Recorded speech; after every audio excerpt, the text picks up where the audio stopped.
Hola, soy Marlon Molina. Hoy tengo el placer de estar con Isabel Díaz. Isabel es una experta tanto en los campos de ITIL como de COVID.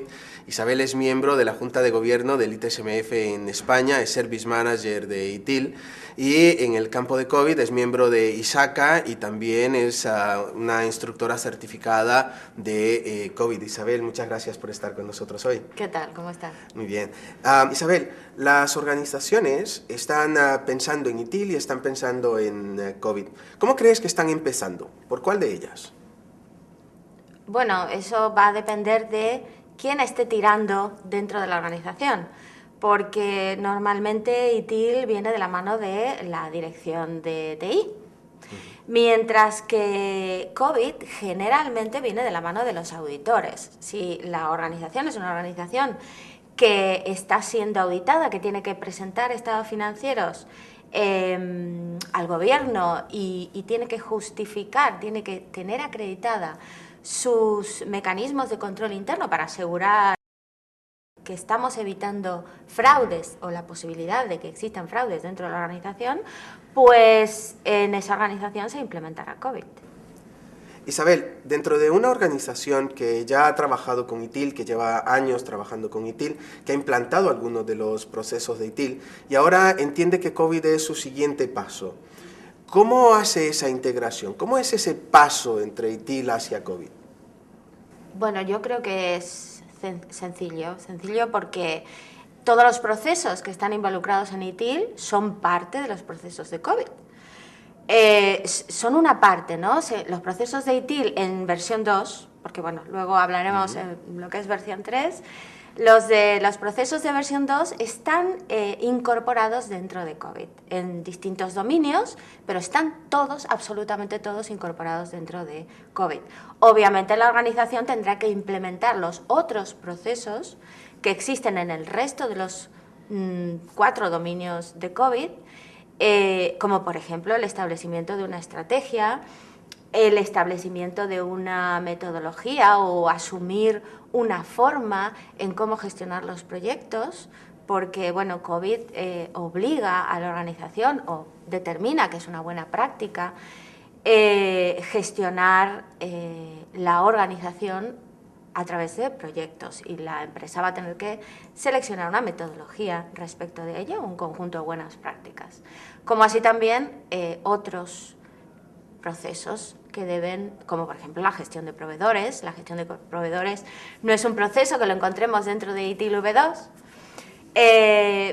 pero es un proceso que va a COVID a recoger como muchos otros. Por último, Isabel, ITIL ha sido implantado y lo hemos recomendado en la mayoría de las empresas y hemos dicho pues, que va a beneficiar a todo tipo de compañías. En el caso de COVID, ¿cuál es el perfil de las organizaciones que están buscando COVID?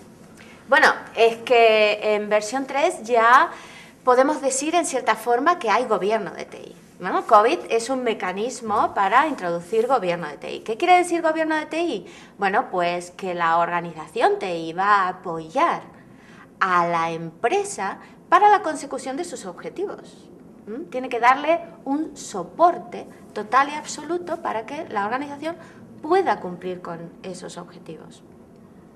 Entonces, ITIL en su versión 3 pues establece gobierno, ¿sí?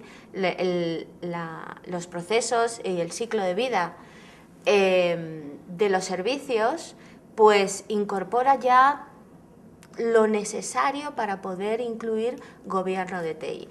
Debería bajar y ser un poco más específica. COVID nos da muchas más herramientas, como por ejemplo los KPIs y los KGIs de cada uno de los procesos, las actividades clave, las matrices RACI. Es decir, nos da muchas herramientas para que un directivo de una organización sepa qué es lo que tiene que controlar dentro de la organización. ITIL V3 se orienta más hacia las funciones de la organización TI, ¿sí?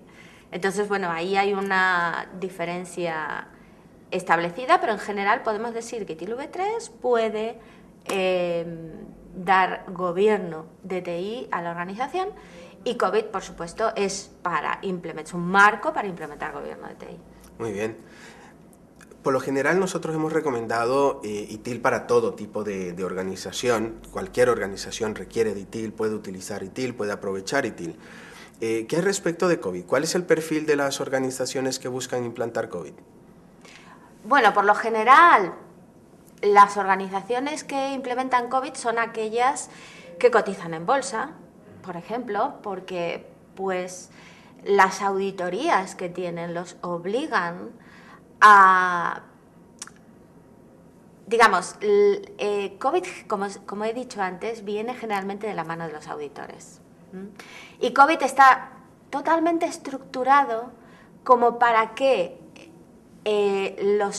la organización TI esté organizada y estructurada para poder cumplir con todos los requisitos que son necesarios cubrir para esas auditorías. De hecho, están las guías de auditoría y ahora con la versión 4.1 de COVID está el Assurance Guide, que le va a permitir a la organización conocer y saber qué es lo que le van a auditar a la organización TI.